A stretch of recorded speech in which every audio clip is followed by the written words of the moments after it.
This is UMass basketball. I know this. I'm the most animated coach that you've probably ever seen in my team. Thompson in the front court. Thompson will lay it in. And one. Hey, he's just being Frank. And that's right. Welcome into another episode of Just Being Frank. Jay Burnham, Coach Frank Martin with you here. Coach, up early this morning with you. Good morning. How you doing? Doing great. A little travel this weekend, past weekend that is, with recruiting and moving my daughter into Duquesne University. And all part of it, I guess, when we sign up to coach and be a dad. Are you able to streamline those things where, hey, I'm going to recruit in this area while I have to be here to help move my daughter in, or are you completely spread out across the country? Sometimes it works out.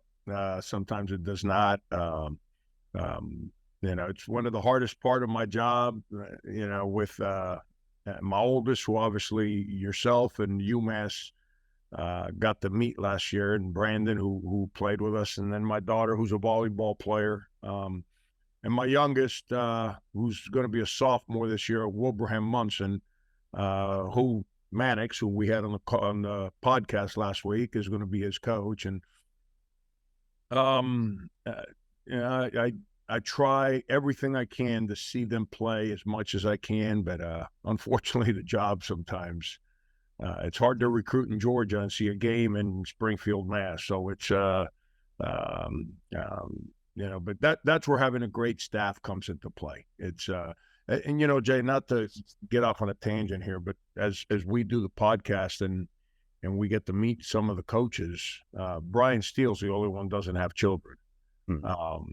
And you can ask every one of them independently if their children have any kind of an event, an orchestra deal, acting performance, a basketball game, a volleyball game, whatever, a spelling bee. I strongly encourage them to miss whatever work responsibility they have to make sure they're there for that.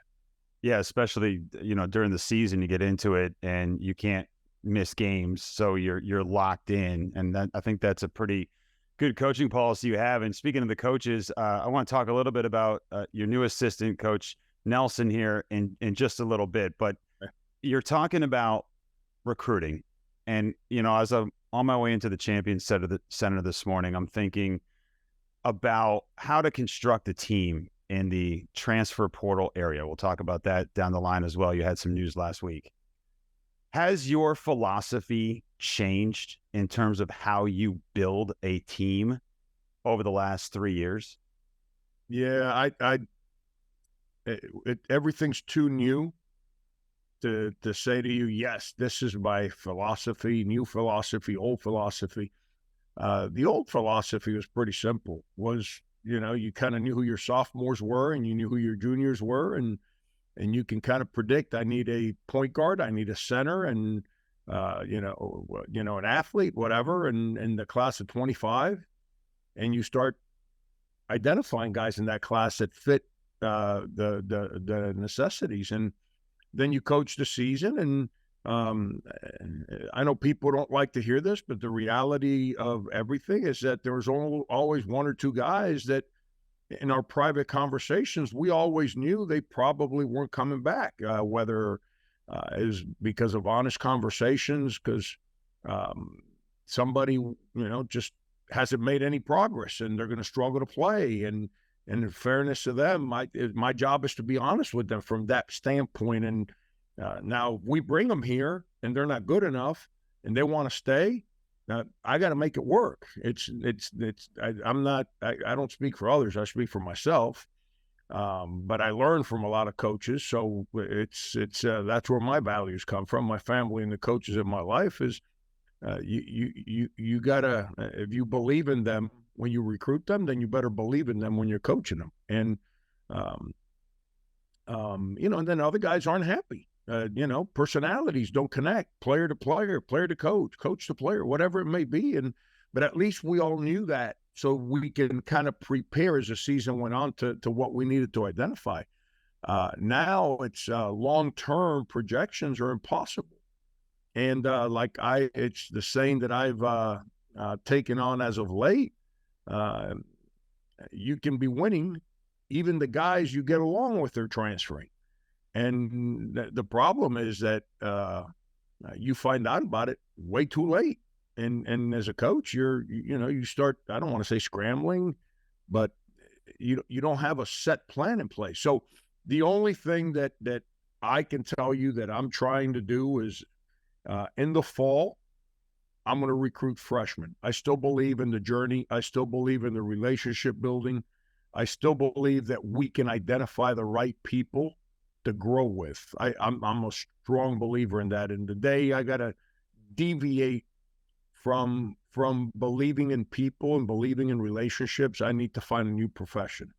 And maybe that's next year, Jay. I got no idea, but I can tell you that that's who I am to my core, and I'm going to stay there. And then in the spring, then look at the transfer portal for the surprise transfers, for filling in experience and talent, for lack of better words, because if you're taking so many new guys every year, there's unknown as to your roster. So you in the spring, you can identify those things better, and then try and find transfers like we did this year with Josh Cohen and Daniel Sanford. Yeah. So it feels to me like almost a double-edged sword, and really the only constant is change, right? That's a saying that I think you can relate to these days.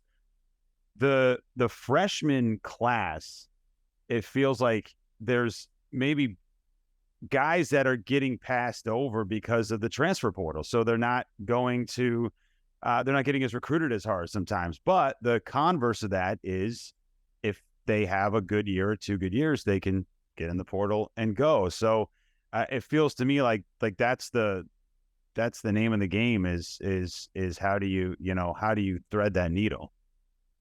Yeah, listen, whether we like it or we don't like it, what plan works? Right now, we're all under the same umbrella as coaches. We're under the same umbrella as being asked to manage the same dynamic. So we got to figure it out. And where I might have to make some adjustments, especially early in the year, is the way I build a team from a playing perspective. It takes time.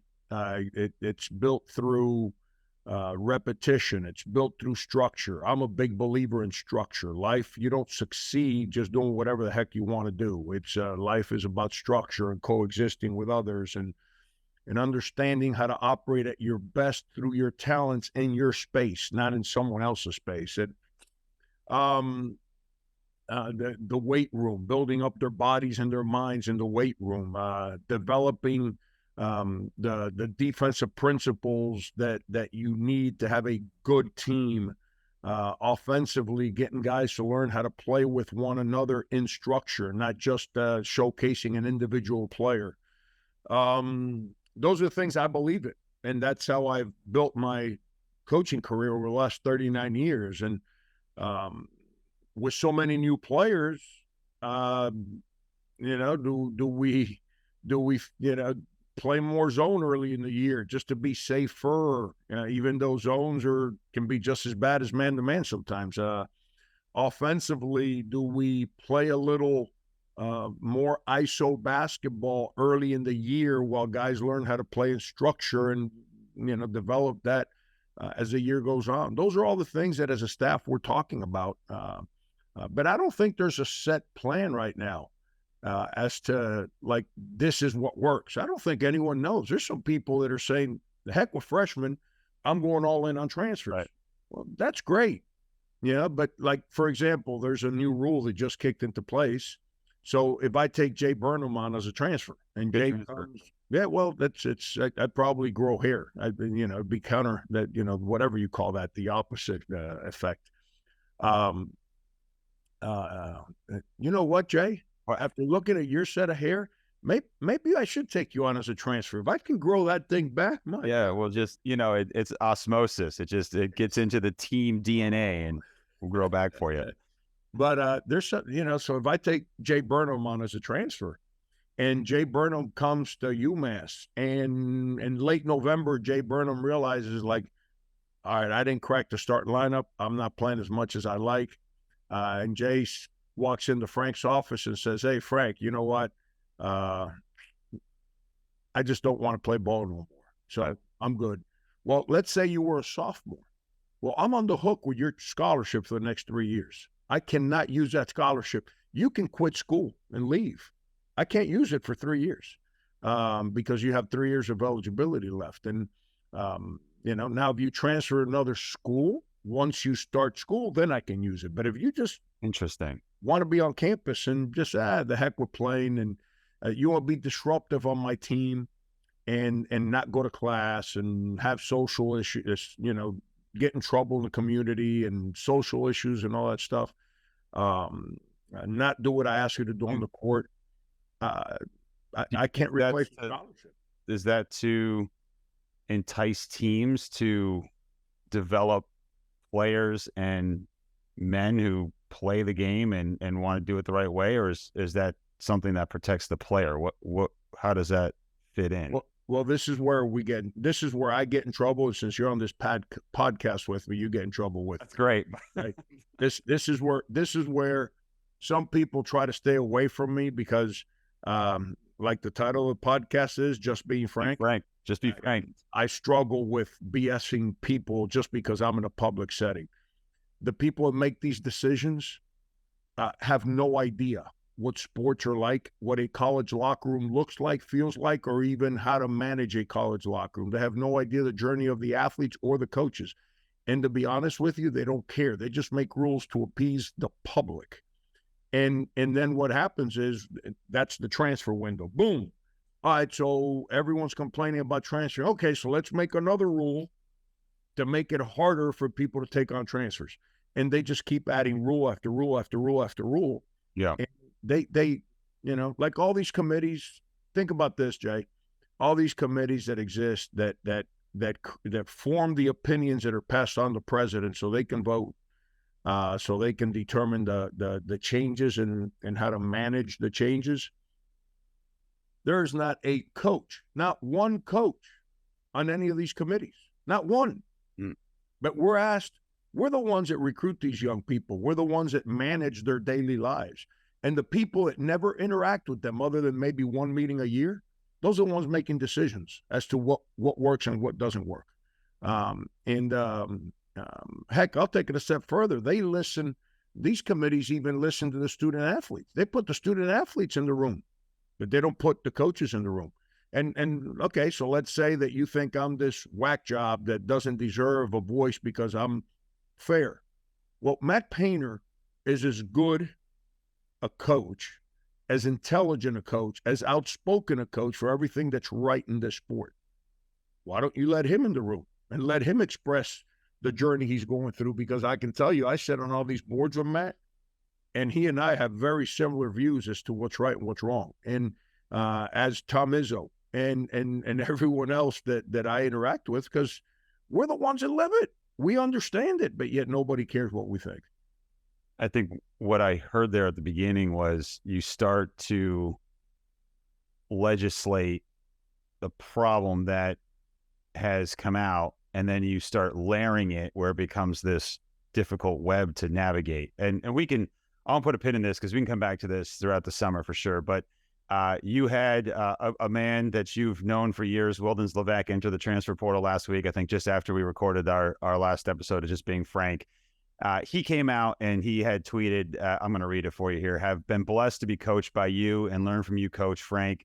Valuable lessons way beyond basketball that I'll cherish and use for years now on. Thanks for guiding me on the right path to change my life, Coach. What did you, think when you saw that, and what did you say to Wildens as he entered the portal? Yeah, I'll let Wilden speak as to the reasons why he made this decision. It's not fair for me to You know, I don't when guys leave, whether it for positive or negative reasons, they have to speak on it, not me. I'm aware why guys leave, but it's their moment, not mine. And you know, they choose to articulate it, their thoughts, and share it. Great. If they don't, that's fine. But you know, Wilder's incredible young man, and I didn't necessarily agree with his thought process for making this decision, but at the same time, I understood. You know, the only thing, and I'll share what I said to him. I won't share his part of it. Only thing I said to him was like, you know, Will, we've been on this journey together for a while. You're gonna put your faith of your future in the hands of somebody that doesn't understand you. And then I also I spoke to him about the timing. If I don't think he got out of bed last Monday and said, I'm going to transfer. I think this is something that's been building. Right. It wasn't. It had nothing to do with Wildens and basketball, Wildens and coaches, or Wildens and players. It's just a personal thing on his side. I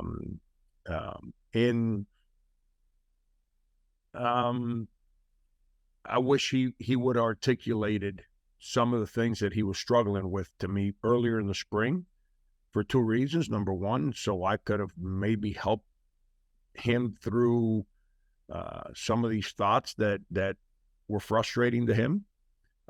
Or two, I could have recruited somebody, you know, earlier in the spring when there were a whole lot more transfers left. Like, for example, Jay, there's 2,600 names in the transfer portal total. There's still, I'd say, 40 to 45% of those names are still on the board. There's a reason a guy went into the portal in March is still on the board.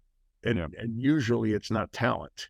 It's a bunch of other stuff. And so it's I was disappointed. I was hurt.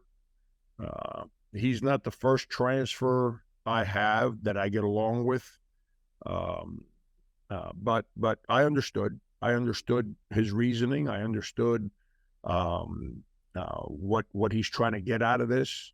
And then lastly, like I put in my tweet, which I don't tend to tweet personal stuff very often. I'll tweet thoughts and perspectives and try to promote our players when I can. And but I don't tweet a lot of personal stuff very often. I have in the last week. Once was with Wildens, and the other one was this past weekend. But I wanted everyone at UMass and anyone that sat around and likes to, you know, create negative stories out of ignorance, because there is dead space sometimes when you don't speak. I want everyone to know that I was extremely blessed and happy that I got to coach Wildens, and extremely thankful for everything he did in helping me become a better man, better coach over the last 4 years. Yeah. And I mean, he was just such a delightful guy to be around. So we certainly wish him the best. And I think, too, it's very easy in this era to speculate when something happens. And with all the changing, or maybe lack of, you used the word structure earlier, a lack of structure in the game nowadays. It could be personal reasons, it could be educational reasons, it could be NIL reasons, right? I mean, there's a lot of things that are swirling around a player's decision. So we certainly wish him the best.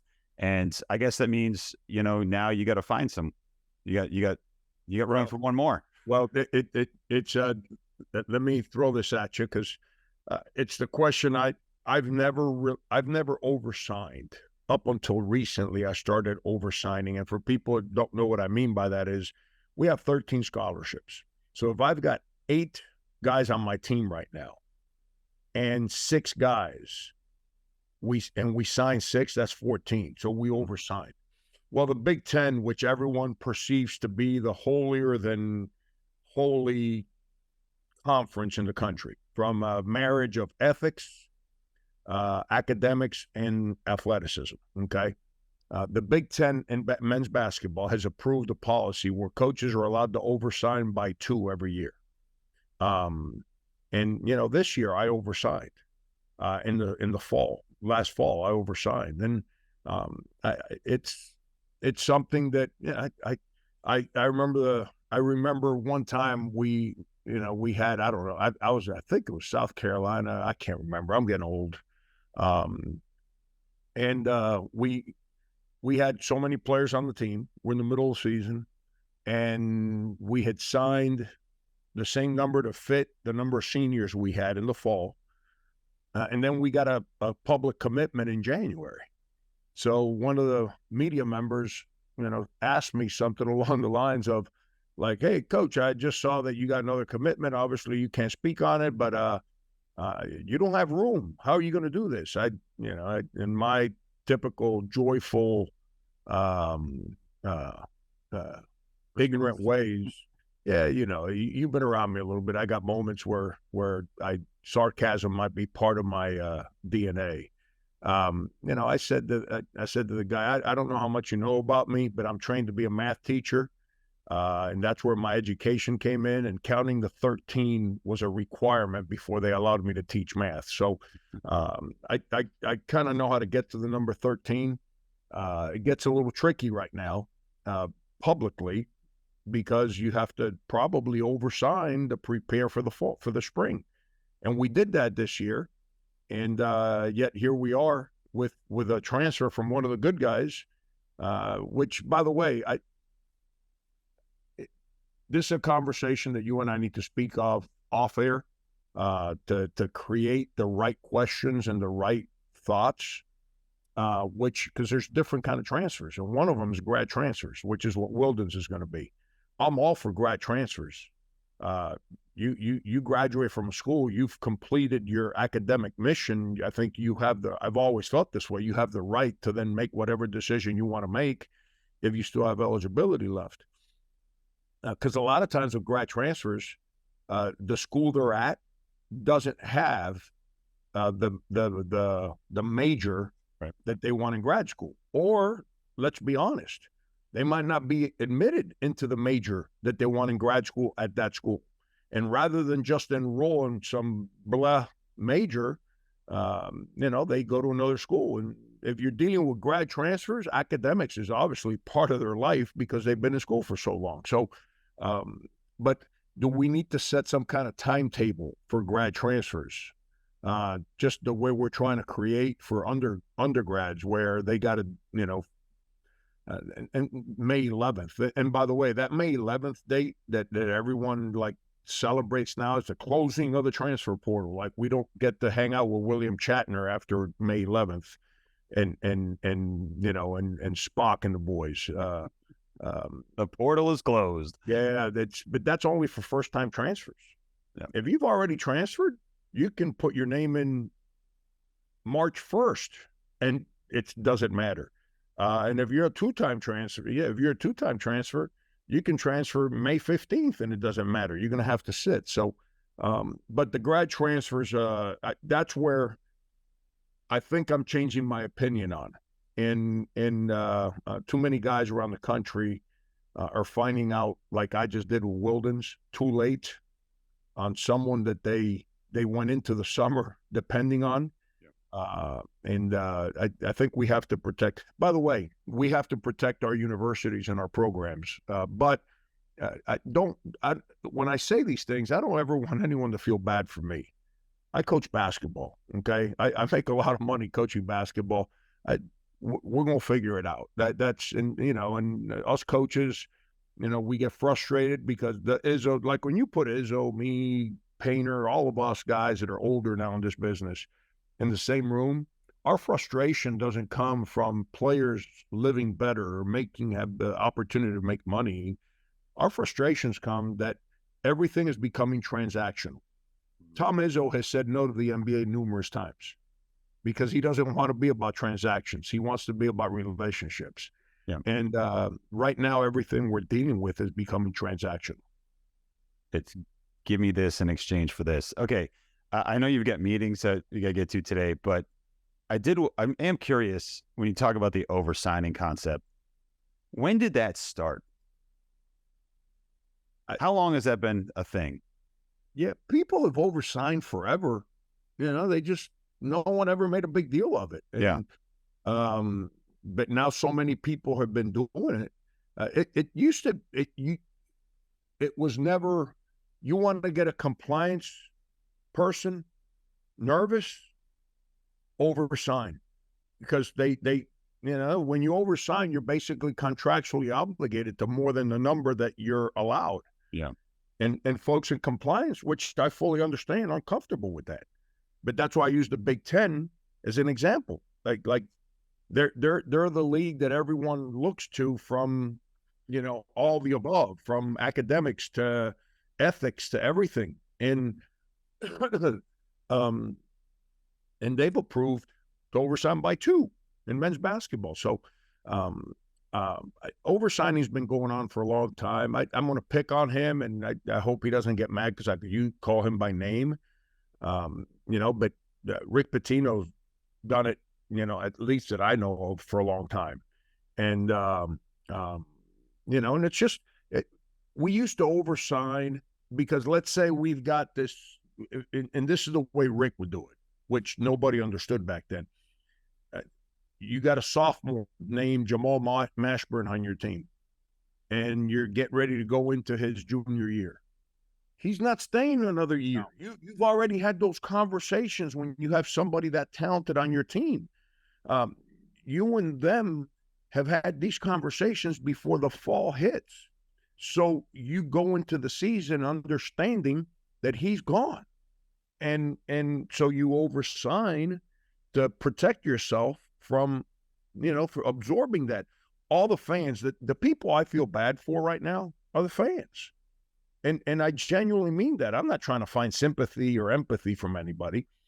I generally mean that. Why? Because college fans are different than pro fans. College fans are about the journey, watching 18-year-olds become 22-year-olds, about seeing Charles Barkley coming into your gym every single year, or if you're an opposing team for UMass, seeing Marcus Camby come into your arena for 3 years. That's what college basketball was about. And then he leaves, and here comes the next Marcus Camby or whoever it may be, and Lou Rowe and them. We're kind of lost that. Now Lou Rowe plays at UMass 1 year, Temple the next, and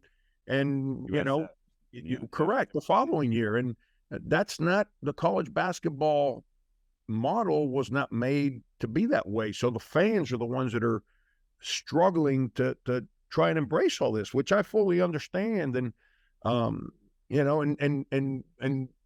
our sport, in men's basketball, you see a name and a face, and you're right next to the court as a fan. So there's a different relationship than with football, where you see a name and a helmet, and they're really far away from you.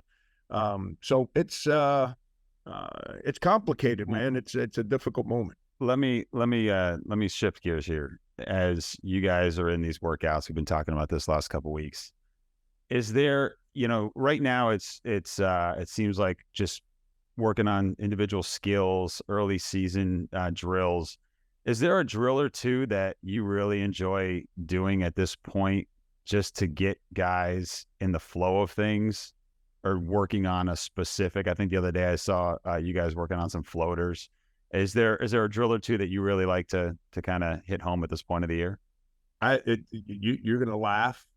Watching guys, something as simple as this, watching guys learn how to play without the ball in their hands. Their footwork is really bad. Catching, as crazy as this sounds, catching. Very few players understand how to catch and shoot anymore. They all got to dribble to shoot. And so the fundamentals of the game, something you brought up, Brett Nelson, earlier, it's something that since Brett got here, I coached Brett. I understood how fundamentally sound he was, how hard he worked individually at his fundamentals. And that's what I believe in. That's what Brian Steele played for me. So he's cut that way. Alan Edwards is cut that way.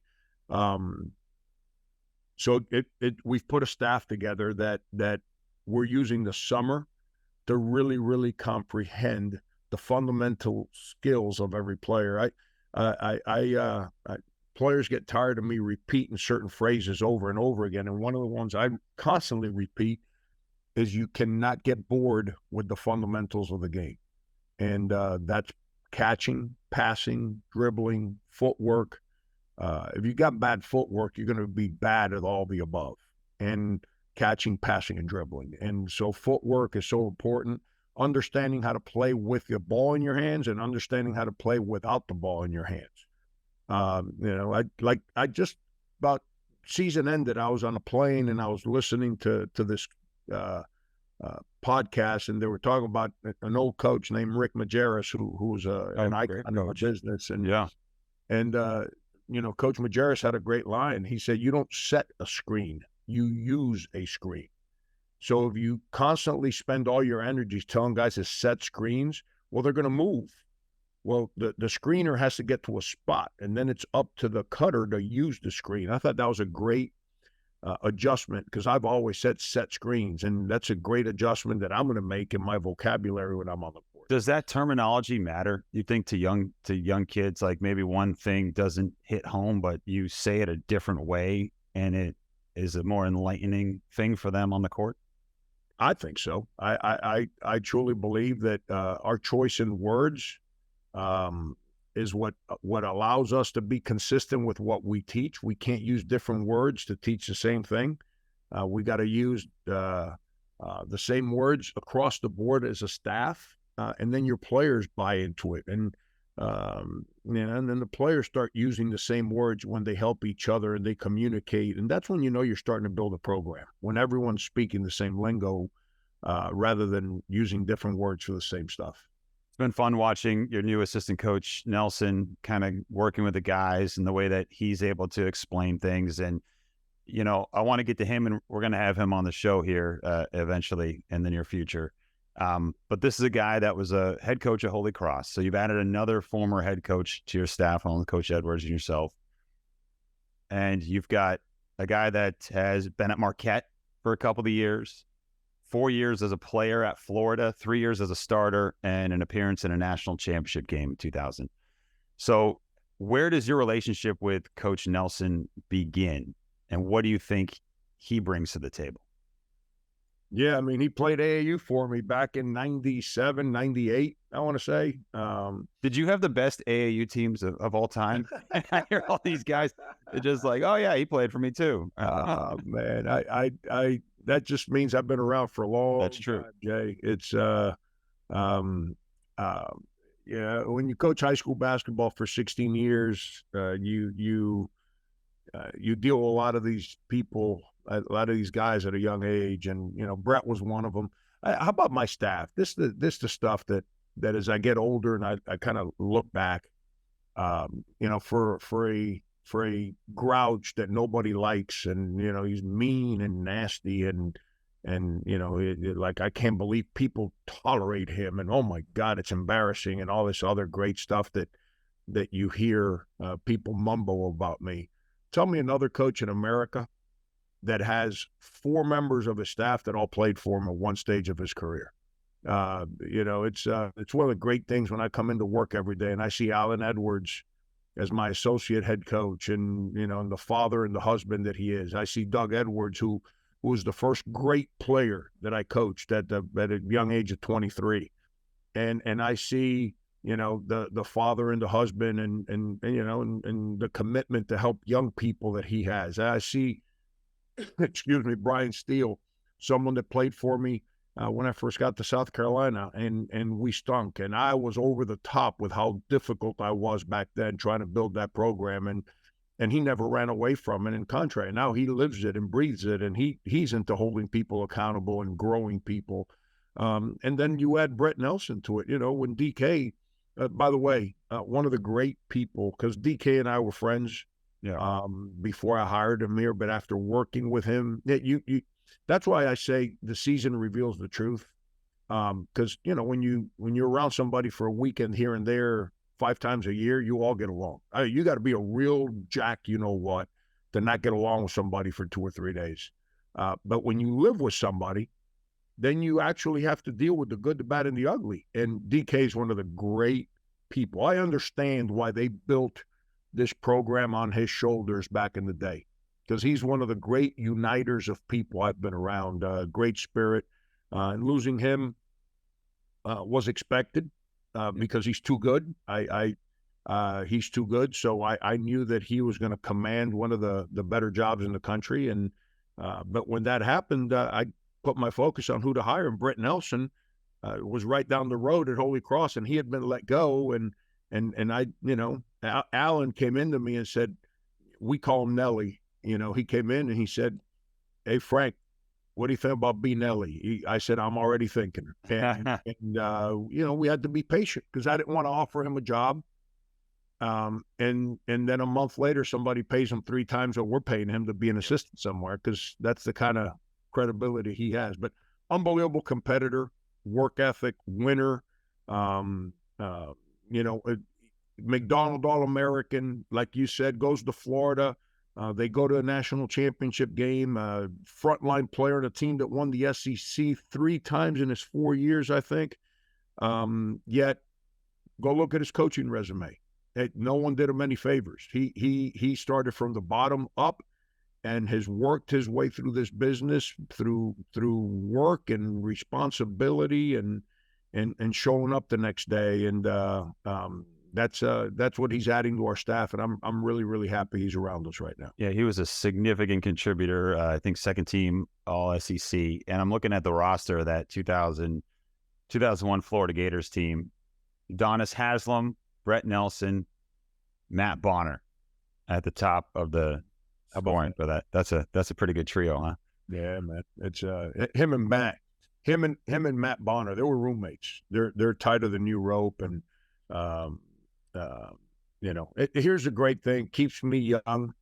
When you get around guys you've coached, they start telling you stories about themselves when they were playing for you, and then some of the other guys they know when they played for you.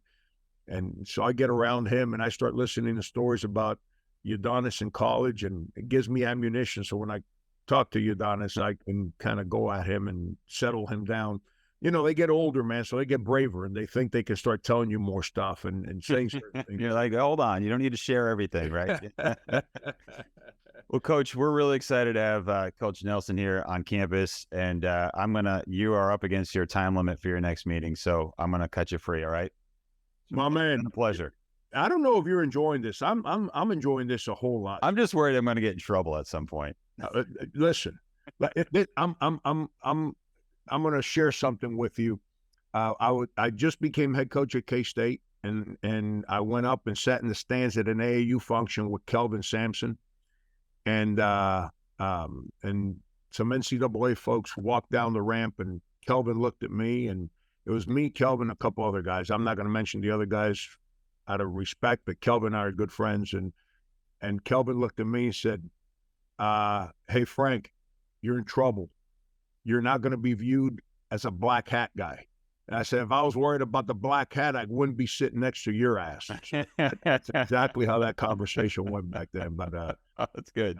Why don't we leave it right there? So you're in trouble. So yeah, you hanging out with me. Being Frank drags you into it too. I'm Jay. He's just being Frank. We'll see you next time.